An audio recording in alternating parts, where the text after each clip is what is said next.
নতুন সম্পর্কে জড়িয়ে গেলেন চিত্রনায়িকা শবনম ইয়াসমিন বুবলী। ওয়াসিফ খানের সাথে ফটোশুট নিয়ে সমালোচনায় হলেও বুবলী তোয়াক্কা না করে একের পর এক কাজ করে গেছেন। এমন কিছু বুবলী বলেননি, আমরা এটা চেয়েছিলাম সমালোচনা হোক। এবার নতুন খবর সামনে নিয়ে আসলেন মিমি সুলতানা। তিনি বলেন, ওয়াসিফ খানের সাথে গুপ্ত অ্যাফেয়ার অর্থাৎ গোপনভাবে সম্পর্কে জড়িয়েছেন শবনম ইয়াসমিন বুবলী। বুবলীর কিছুটা ইগনোর করাতেই ওয়াসিফ খান নাকি অনেক কিছু করার কথা বলেছেন।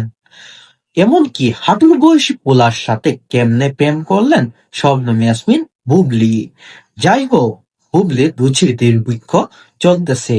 না হলে এত ইন্ডাস্ট্রিতে এত সুন্দর সুন্দর, অথচ তার সুন্দর হাজবেন্ড মেগাস্টার শাকিব খানকে রেখে সে কিভাবে একটা হাঁটুর বয়সী ছেলে ওয়াসিফ খানের সাথে প্রেমের সম্পর্কে জড়িয়ে যায়। আপনাদের কাছেই আমার